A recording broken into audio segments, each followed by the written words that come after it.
This podcast is brought to you by Spotify for podcasters. Have you yourself ever wanted to become a podcaster? Well, Spotify makes it simple and easy to do so. You can record, edit, and even distribute your podcast straight from their app. The best part? It is absolutely 100% free. Visit their website, podcasters.spotify.com, for more details, and download the app on your Apple or Android devices today to get started on your podcasting adventure. That's Spotify for podcasters.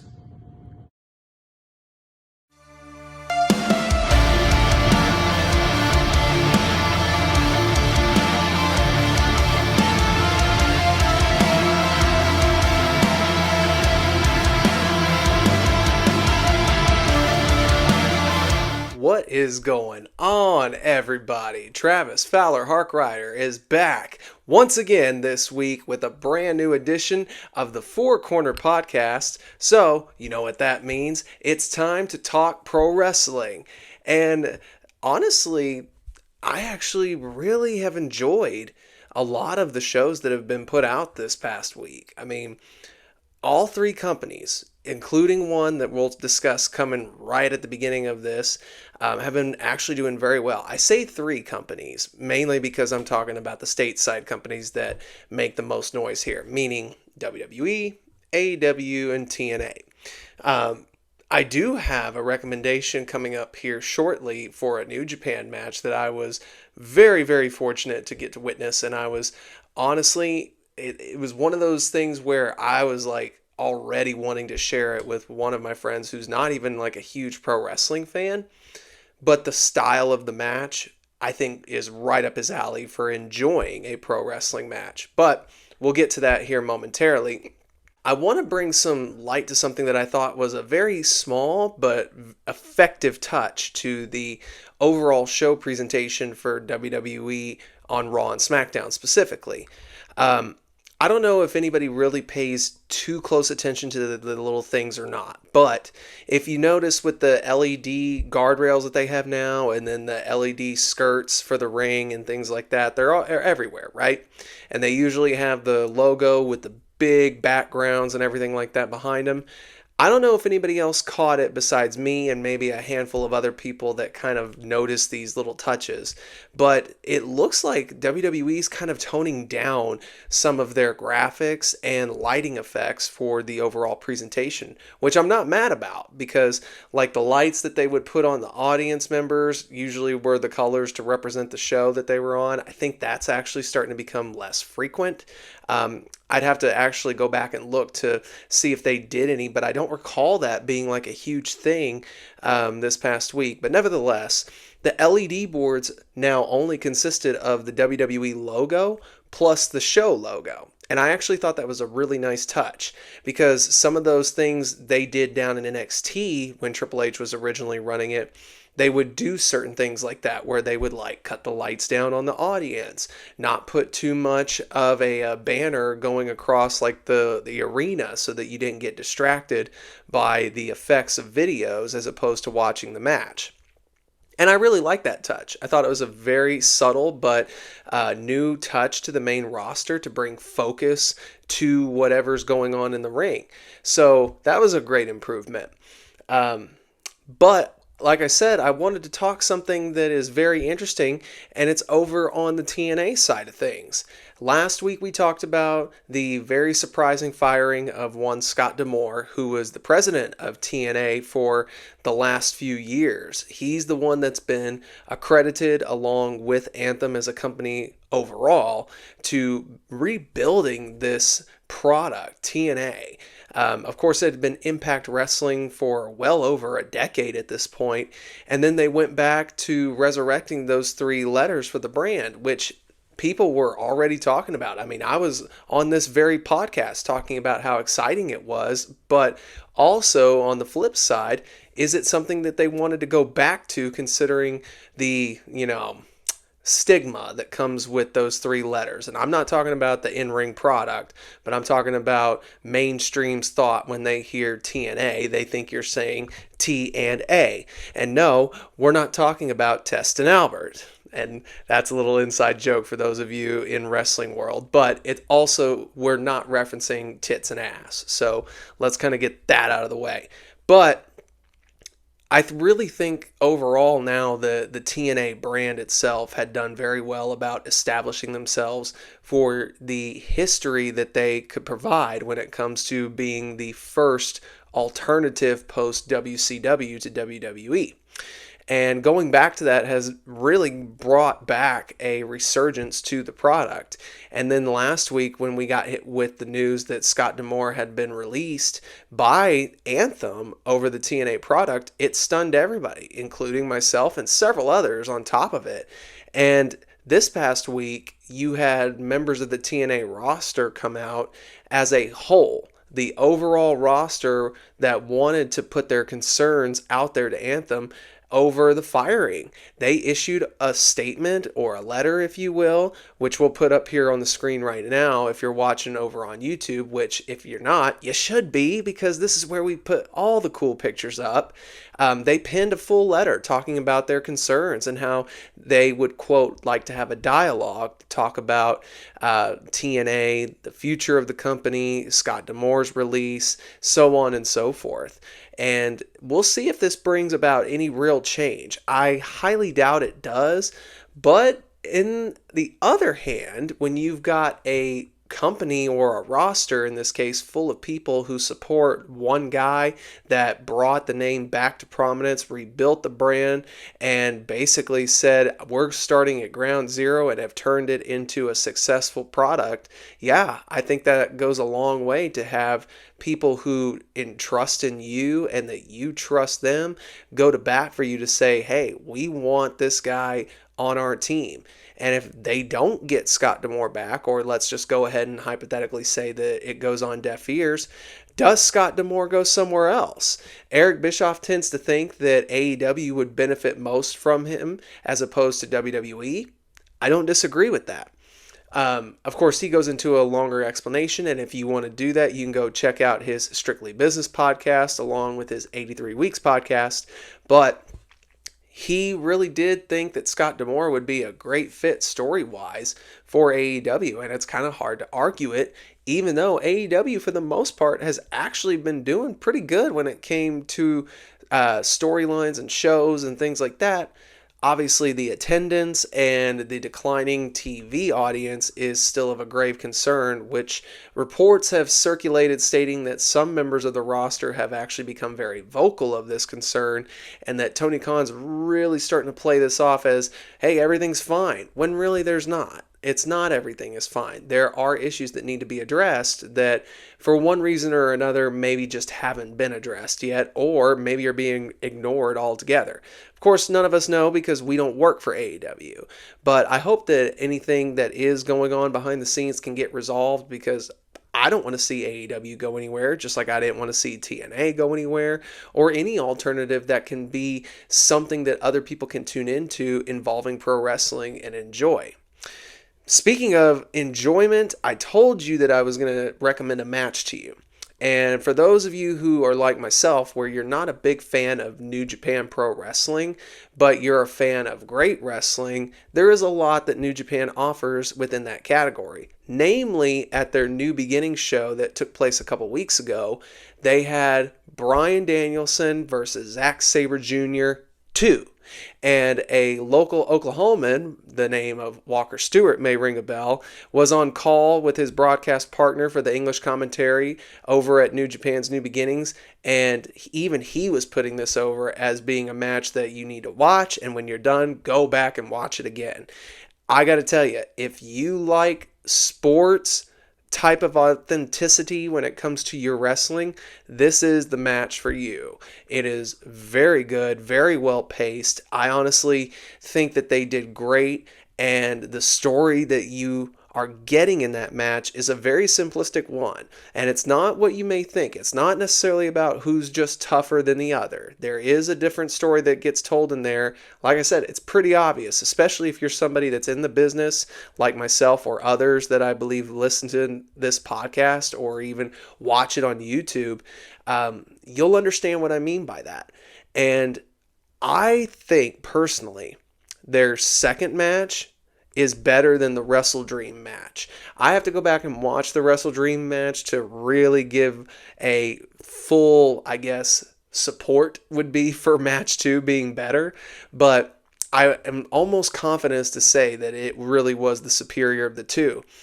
And without giving anything away, or maybe I would be giving it away if I really want to say this next part, but I think I can keep it spoiler free by stating there was stuff that happened within the match, especially near the end of the match, where we could easily see the third match between these two. And if I'm a betting man, I personally believe that they will do a third match between these two, and it will happen at Forbidden Door 24. It's right there in front of you, and really it's in June. I guess they could do match number 3 if they choose to do a third match at All In Wembley coming up in August, but I really think Forbidden Door may be the route that you take. But All In Wembley could also present a big time match with that on the card, along with whatever match Will Ospreay participates in, because you know he's going to have a big headlining match, at least for AEW on that front. So maybe they save it for there. I again think it's going to be for Forbidden Door 24. Easy for me to say and fumble.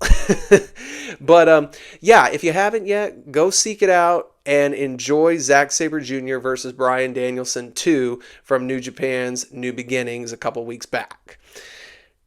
So now, something I wanted to bring up because it was a thought of mine that came through while I was watching Raw this past Monday.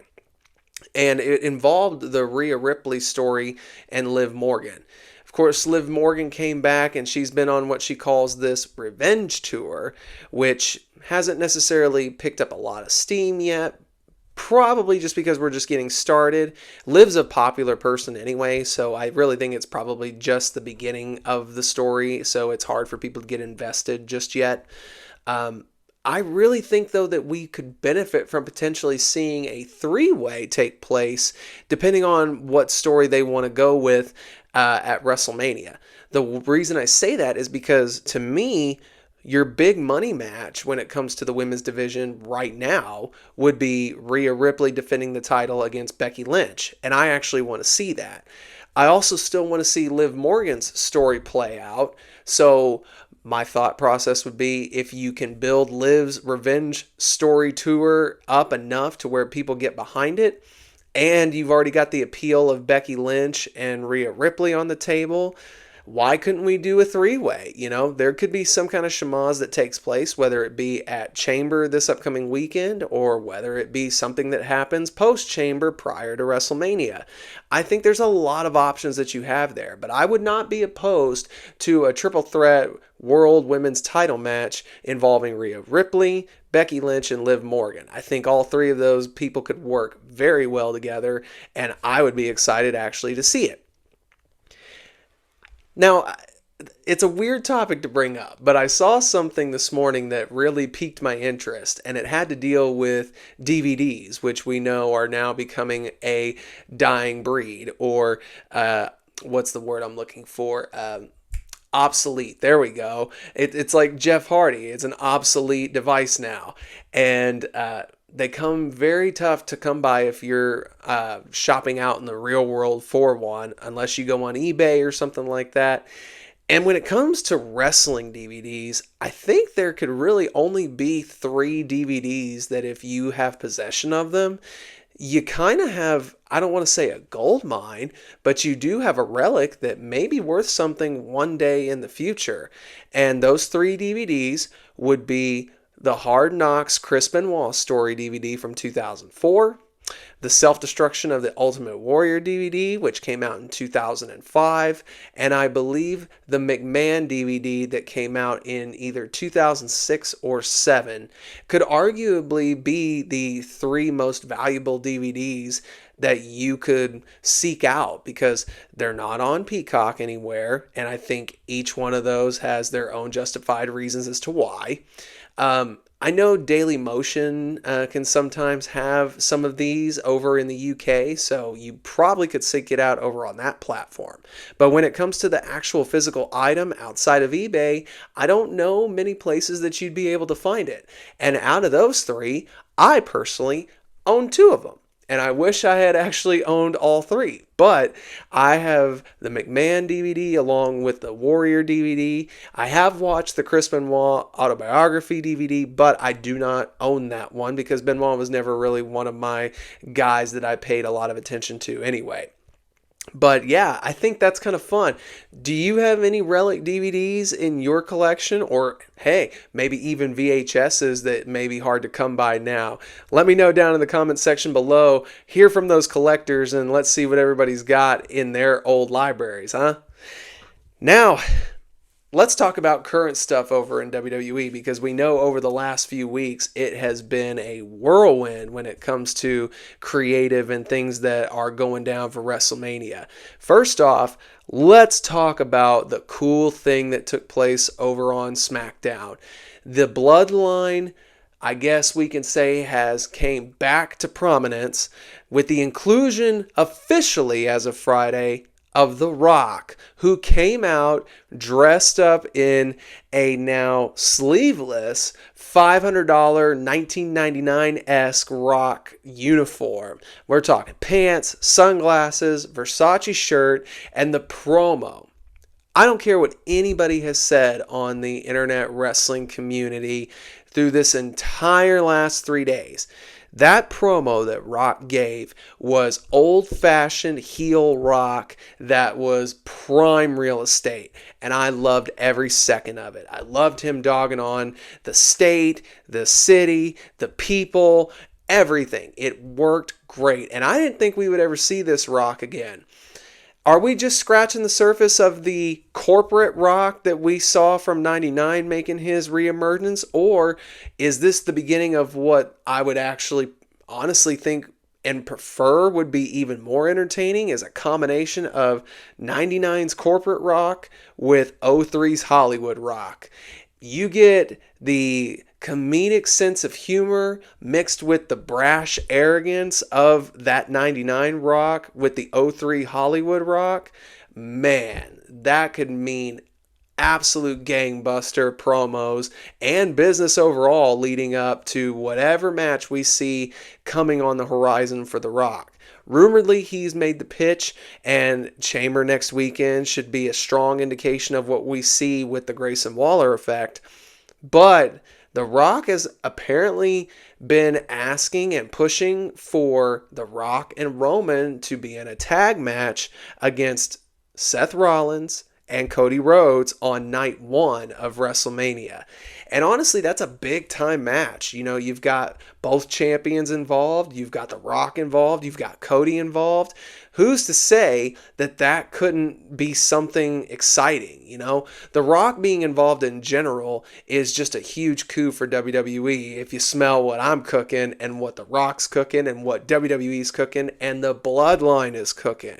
There's been a lot of things that have already come out talking about, well, he was looking at Roman when he said this. He made an L when they did the number one sign. Like, is there subtle hints that they're dropping as to what exactly is going to take place with Rock in the fold now? I don't know, but this is the most mainstream talked about WWE that we have seen since, honestly, all the way back into the Attitude Era. You could maybe make an argument for Battle of the Billionaires in 2007, but I don't even think they had as much steam as what we've had just within the last few weeks. This is definitely showing Rock dominance, Bloodline dominance, honestly, Cody Rhodes dominance, and overall, it's WWE dominance. It's a great thing to see if you're a professional wrestling fan that's been through some rough times like myself and others. So this has just felt amazing to really not know what's going to happen and be excited each week to see what they come up with next. And because of that, I started thinking and really analyzing people's I guess back and forth is the only way you could put it between, well, should they have let Cody finish his story, which we all are thinking that something's got to give here with the Cody story at this year's Mania. Does he finish it? I, like many others, hope that that is the case because I've enjoyed it. But you had the people that, as Rock even put it on his promo, you had a huge main event of The Rock and Roman Reigns for WrestleMania, and you threw it away.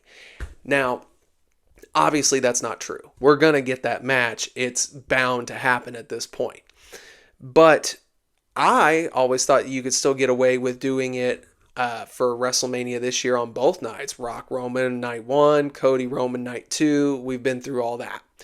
But I really wanted to actually think about how important both stories have been to WWE and how I actually believe both stories are still important and vital to WWE's future success. I was having a conversation with a couple buddies of mine, and we were going back and forth on this topic, and just like anything in the IWC, everybody's going to have disagreements. But it goes without saying that both finishing the story for Cody and the Bloodline storyline, which has been shrouded as the best storyline in professional wrestling history, myself including, they both have their meanings and the importance to WWE. And here's how. The reason why Cody's story, I think, is more important to finish first is because, yes, it is the shorter of the two, and it's more impactful right now. The Bloodline has been built for the last 3 to 4 years. By the time it concludes, which I'll get to momentarily, it'll be at next year's WrestleMania. So we would have gone nearly 5 years with one consistent storyline that has kept people interested, from the return of Roman Reigns at SummerSlam 2020 to WrestleMania 41 next year. That's insane. It's a great longevity story that we have seen played out. But the reason why Cody's is more important is because, once again, with it being more fresh, it has the opportunity to reach its conclusion right now at a very hot period. Like, you could call this the peak, if you will. And they're really peaking and hitting the climax of this story at the right time. And they were willing to throw that away to finish out the Bloodline story first, at least original reports would say. Maybe that was never the plan. But Cody is vital to WWE's future. As a matter of fact, I would go as far as to say he is the important piece for WWE's future success. It's clear that he's got the fans behind him, and it's not just a segment. It's not like just the kids. No, you've got grown men and women along with kids that love Cody. His character is hard to hate, and he's really done almost anything and everything to prove that not just being a company guy behind the camera, but in front of the camera as well. From wrestling with a torn pec to seemingly giving his WrestleMania spot away, potentially, for Rock and Roman to take that main event this year, he has been all in with WWE, and he has shown that he is that guy for WWE. The merchandise has said it. The live event gates and records that have been broken over the last 2 years speak for themselves, and they have been done off of his back mostly. And he's a great face to put out there in front of big publicity, whether it be like the Today Show, or you go on Good Morning America, or you just go and promote the brand on ESPN, whatever the case may be. He is the perfect face for that right now. And you need to solidify him as being the guy, the successor to John Cena right now, because he is in prime fashion to take that crown. And by making him WWE champion and beating Roman Reigns and ending this record long streak that we have seen for Roman's title reign, I mean, how else can you say that a star is made? It's, to me, just as much on the equivalent as when the streak was broken.